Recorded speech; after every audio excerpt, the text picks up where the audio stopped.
Ce que je veux dire par là, c'est que je me souviens que les Israéliens avaient bombardé le Qatar. Et lorsqu'ils l'avaient bombardé, je me suis dit, mais comment? Tu vois? Comment est-ce qu'ils ont pu aller jusqu'à bombarder le Qatar? Je l'aurais jamais imaginé auparavant. Un panache de fumée noire au-dessus de Doha, c'est l'un des impacts causés par l'armée israélienne sur la capitale du Qatar. L'armée israélienne a aussitôt communiqué sur l'offensive. L'armée et le service de sécurité intérieure ont mené une frappe ciblée contre la haute direction de l'organisation terroriste Hamas. Le Qatar condamne une attaque lâche. La télévision d'État diffuse en ce moment les exercices de son armée.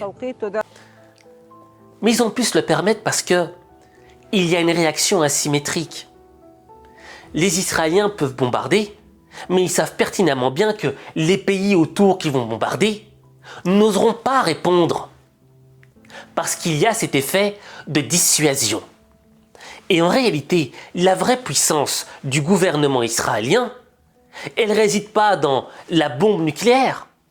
Elle réside dans le fait qu'elle peut lancer des actions tout en sachant pertinemment bien que les autres laisseront faire.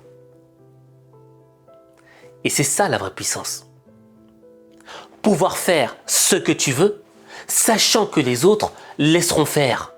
Pourquoi? Parce que tu as une arme de dissuasion. Et donc, chaque action subit moins de contraintes. Chaque action ne coûte quasi rien du tout.